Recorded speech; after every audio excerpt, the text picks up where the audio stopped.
উপস্থিত হৈছোঁ এই নিযুক্তি পত্ৰ লাভ কৰাৰ ফলত আমি কি ধৰণে উপকৃত হ'ম এই বিষয়ে বিভিন্ন চিন্তা চৰ্চা চলিছে আৰু মই কেইটামান কথা আপোনালোকক ক'ব খুজিছোঁ প্ৰথম কথা ঠিকা ভিত্তিত শিক্ষক কৰবাত নহয় কৰবাত নামটো নিজৰে ভাল নালাগে আজিৰ পৰা আপোনালোকৰ নামৰ সন্মুখত থকা ঠিকা ভিত্তিক শব্দটো উঠি যাব আজিৰ পৰা আপোনালোক অকল শিক্ষক হ'ব সেইটো এটা আমাৰ জীৱনৰ এটা ডাঙৰ প্ৰাপ্তি কাৰণ ইমান দিনে কৰবাত নহয় কৰবাত যদি ঠিকা ভিত্তিক শব্দটো আমাৰ সন্মুখত নাথাকিলেহেঁতেন আমাৰ মনটো হয়তো আৰু ভাল লাগিলহেঁতেন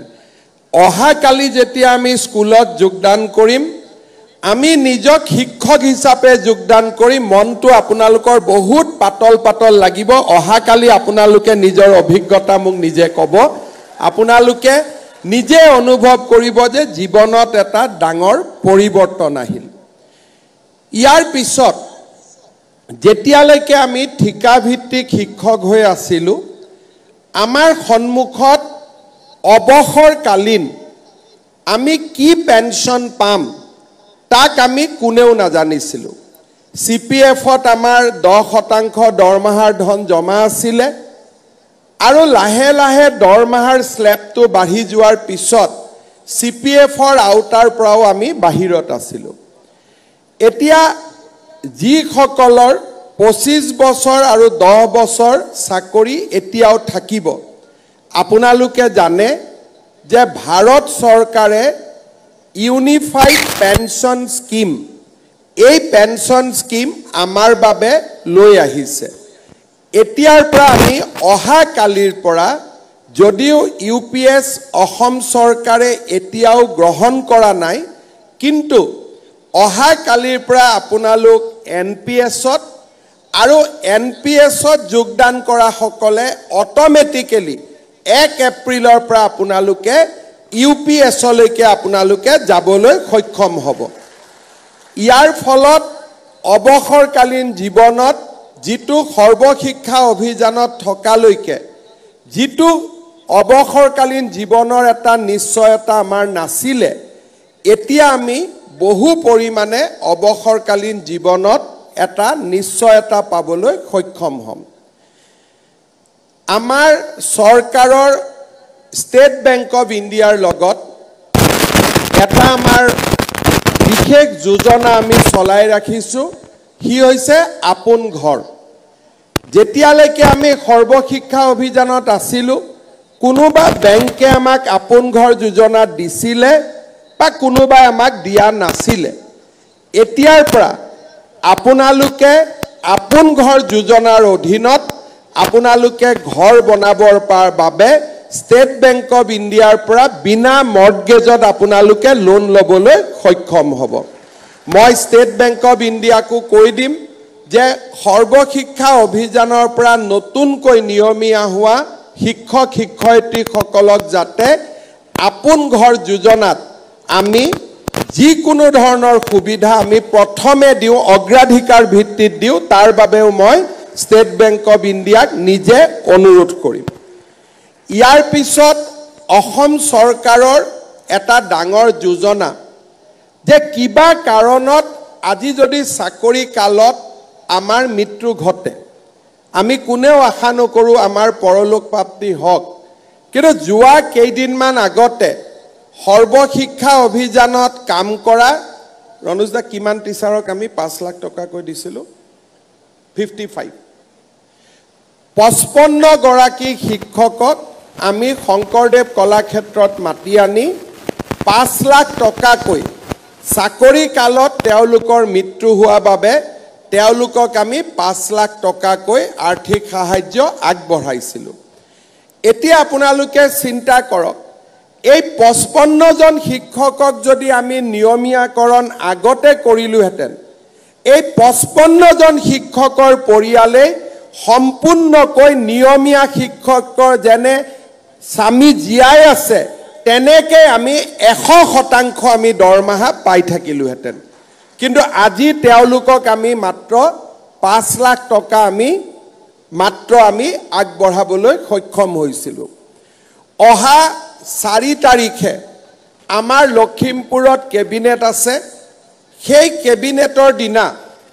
চৰকাৰী শিক্ষকসকল বা চৰকাৰী কৰ্মচাৰীসকলৰ এই ধৰণৰ দুৰ্ঘটনাত মৃত্যু হলে স্বাভাৱিক মৃত্যু হলে আৰু কেইটামান নতুন স্কিম আমি অহা 4 তাৰিখে লখিমপুৰ কেবিনেটত আমি অনুমোদন কৰিম ইয়াৰো সমান অংশীদাৰ আজি নিয়মীয়া হোৱা শিক্ষকসকলেও লাভ কৰিব পাৰিব 3% ইনক্ৰিমেন্টৰ কাৰণে এতিয়াৰ পৰা আপোনালোকে শিক্ষা মন্ত্ৰীক মেছেজ দিব নালাগে মুকু মেছেজ দিব নালাগে নিজে নিজে বছৰত যেতিয়াই বছৰ হ'ব 3% ইনক্ৰিমেন্ট আপোনালোকৰ লগত নিজে নিজে যোগদান হৈ যাব ডিএৰ কাৰণে আপোনালোকে মেছেজ দিব নালাগে আন 10 জন চৰকাৰী কৰ্মচাৰীয়ে যেনেকে ডিএ পাব তেনেকে আপোনালোকে ডিএ পাব তাৰ বাবে আপোনালোকে কোনো চিন্তা কৰিব নালাগে আপোনালোকে মনত পেলাওক যে আমাৰ জাৰ্নিটো কেনেকে আছিল মোৰ আজিও মনত পৰে ইয়াত ষ্টেট পুল টিচাৰ কোন আছে হাত দাঙকচোন মোৰ আজিও মনত আছে যে 2016-17 চনত আমি ইয়াতে স্থায়ী নিযুক্তি পত্ৰ দিছিলোঁ টেট উত্তীৰ্ণ প্ৰাৰ্থীসকলক তেতিয়া এটা কণ্ডিশ্যন আহিছিল যে এতিয়াৰ পৰা আমাৰ নতুনকৈ নিযুক্তি আৰু নহব কাৰণ গোটেই শিক্ষকসকলক শেষবাৰৰ কাৰণে টেট এবাৰ দিয়া হ'ব তাৰ পিছত আৰু আমাৰ ওডিএলও টেট নাথাকিব এই ধৰণে নতুন নিয়ম আহিছিল ষ্টেট পুল শিক্ষকসকলে মোক কৈছিল যে আমি টেট পাছ কৰি চাকৰি নোপোৱাকৈ থাকি যাম আৰু আমাৰ জীৱন অন্ধকাৰ হ'ব সিদিনাখন এটা দিনৰ ভিতৰতে আমি সৰ্বশিক্ষাত 12000 পোষ্ট একে ৰাতিৰ ভিতৰতে আমি ক্ৰিয়েট কৰিছিলোঁ আৰু 12000 শিক্ষকক আমি পুনে নিযুক্তি দিছিলোঁ যোৱা বছৰ 2021 চনৰ ইলেকশ্যনৰ আগত ষ্টেট পুলৰ টিচাৰৰ প্ৰথম কম দৰমহা আছিল বাকি চুক্তিবদ্ধ শিক্ষকসকলৰ দৰমহা বেছি আছিল 21 চনৰ ইলেকশ্যনৰ আগত একে দিনাখনে ষ্টেট পুল আৰু চুক্তিবদ্ধ শিক্ষকৰ দৰমহা আমি নিয়মীয়া শিক্ষকৰ সমান কৰি পেলাইছিলোঁ সেই ধৰণে মেটাৰনিটি লিভ ইএল সিএল আপোনালোকে যদি চাই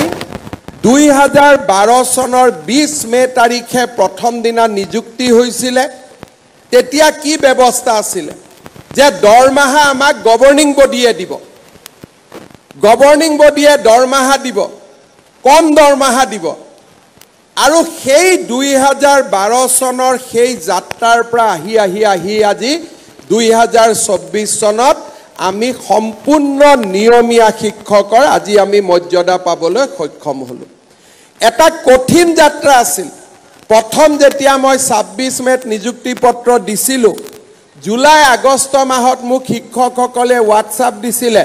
স্যাৰ দৰমহাটো আমি নাপাওঁ দেখোন স্কুলৰ হেডমাষ্টাৰ এছএমচিৰ চেয়াৰমেনে সহি নকৰে তেওঁলোকে আমাক নিয়মীয়াকৈ দৰমহাটো নিদিয়ে আজি সেই যাত্ৰা পথৰ পৰা আৰম্ভ কৰি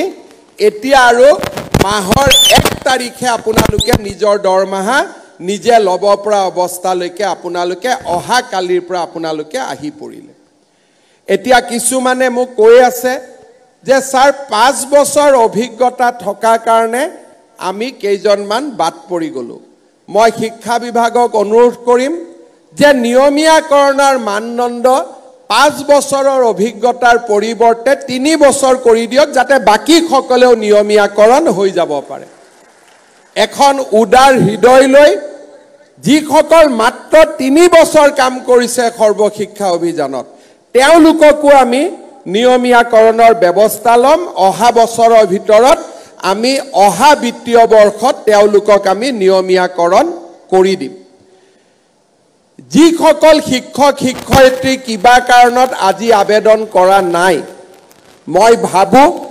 যে অহা কালিৰ পৰা আপোনালোকৰ যেটো মৰ্যাদা হ'ব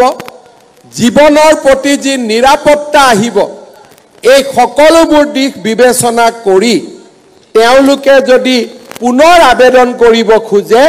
তেওঁলোককো আমি আবেদনৰ পথ মুকলি কৰি ৰাখিম যাতে তেওঁলোকে দ্বিতীয়বাৰৰ বাবে আকৌ এবাৰ নিজৰ জীৱনক লৈ চিন্তা কৰিব পাৰে আপোনালোকে জানে এই পৰ্যায়লৈ অহা পথ যথেষ্ট কণ্টকময় আছিল মই আপোনালোকৰ লগত শিক্ষা মন্ত্ৰীয়ে কেইবাবাৰো আলোচনা কৰাৰ পিছত ময়ো আপোনালোকৰ লগত আলোচনা কৰিছিলোঁ তাৰ পিছত এছাম শিক্ষকে আদালতলৈ গ'ল চৰকাৰে যিমান পাৰে আমিও আপোনালোকৰ হৈ মাত মাতি কেইদিনমান আগতে ডিভিজন বেঞ্চৰ পৰা আমি জাজমেন্ট আনিছিলোঁ যে আমি নিয়মীয়াকৰণ কৰিব পাৰিম জাজমেন্ট অনাৰ মাত্ৰ দুদিন তিনদিনৰ ভিতৰতে শিক্ষা বিভাগে এই গোটেই কামখিনি কৰি দিবলৈ সক্ষম হ'ল আজি মই বিশেষকৈ চৰ অঞ্চলত 12 বছৰ 10 বছৰ ধৰি কাম কৰি যিসকল শিক্ষক শিক্ষয়িত্ৰী আছে তেওঁলোকক মই আশ্বাস দিছোঁ যে 1/3 কৰি 3 বছৰৰ ভিতৰত মই তেওঁলোকক ভাল জাগালৈকে লৈ আহিম সেই প্ৰতিশ্ৰুতিও মই আজি আপোনালোকক দিছোঁ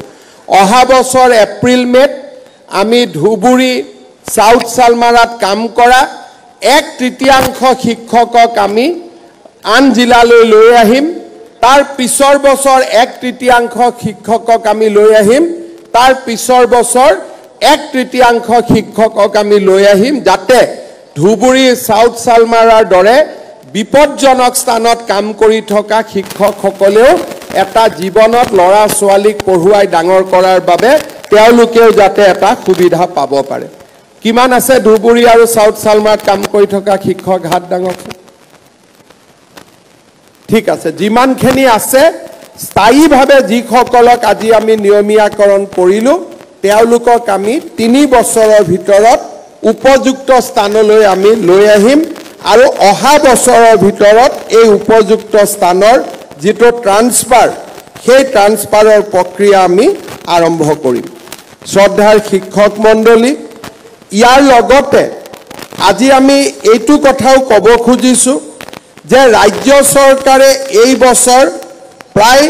6000 স্কুলত আমি হেডমাষ্টাৰৰ পদ আমি নতুনকৈ অনুমোদন কৰাৰ বাবে আমি সিদ্ধান্ত গ্ৰহণ কৰিছোঁ এতিয়া আজি স্থায়ী হোৱা শিক্ষকসকলেও সেই প্ৰধান শিক্ষক হোৱাৰ স্কুলৰ সিনিয়ৰিটিৰ ভিত্তিত এটা সুবিধা লাভ কৰিব যেটো আপোনালোকৰ বহুজনৰ বাবে যদি চুক্তিবদ্ধ শিক্ষক হৈ থাকিলে আমি হেডমাষ্টাৰ কৰিব নোৱাৰিলোহেঁতেন এতিয়া যেহেতু আপোনালোক স্থায়ীভাৱে নিযুক্তি হ'ল সেই 6000 পদটো হেডমাষ্টাৰলৈকে যাবৰ বাবেও আপোনালোকৰ সুবিধা মুকলি হৈ ৰৈ যাব শ্ৰদ্ধাৰ শিক্ষক মণ্ডলী আজি দিনটো আমাৰ বাবে আন এক লক্ষ্য প্ৰাপ্তিৰ বাবেও এটা স্মৰণীয় দিন